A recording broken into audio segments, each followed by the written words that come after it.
The woman wakes up and suddenly realizes she has been kidnapped by a man who is only about 1.3 meters tall. Before she can even react, a plastic bag is shoved over her head. Just as she is about to suffocate, the man suddenly tears a hole in the bag and saves her. It turns out the man is a Russian mafia boss. The reason he kidnapped Marla is to rescue his own mother. Then the little devil uses Marla's mother as leverage, forcing Marla to release his mother immediately. But Marla is cold-blooded and does not care about her family at all. Faced with someone this ruthless, the little devil shows no mercy either. He directly orders his men to knock her out with a towel, and then pours a large amount of alcohol into her stomach, because this can stage a fatal drunk driving accident. After that, they strap Marla in with a seatbelt, and without hesitation drive straight into a river.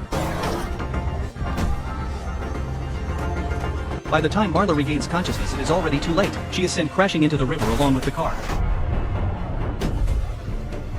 Soon a large amount of water floods into the cabin. In a critical moment, Marla quickly reaches for her seatbelt, then rapidly moves to the back seat, and starts kicking the rear window like crazy. Unexpectedly, she actually manages to break it. As Marla uses all her strength to swim upward, she finally manages to survive.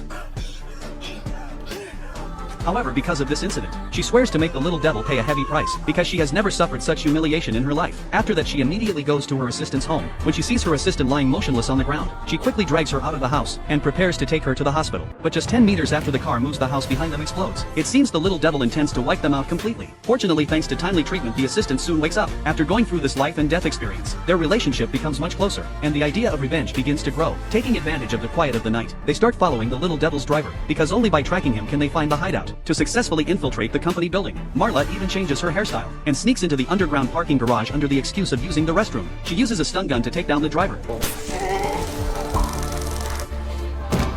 Then when the little devil gets into the car, they immediately inject him with an anesthetic.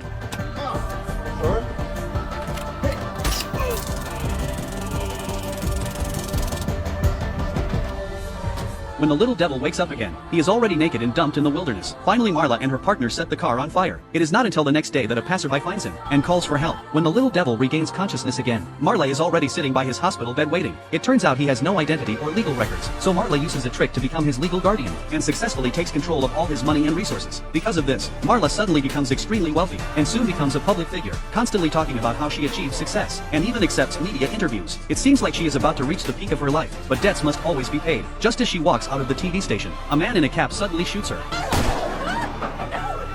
What she does not know is that the man's mother was also once a victim of her schemes. As the bullet hits Marla in the heart, she finally meets the fate she deserves, and that is the end of the film. I Care a Lot is a film that exposes the consequences of greed and the power of justice. It revolves around Marla, who runs a guardianship company. She uses illegal means to seize the property of the elderly, but ultimately falls into the trap she set herself. The greatest evil in human nature is often committed in the name of good. The ending not only highlights the severe consequences of greed and immorality, but also shows that justice will eventually prevail over evil.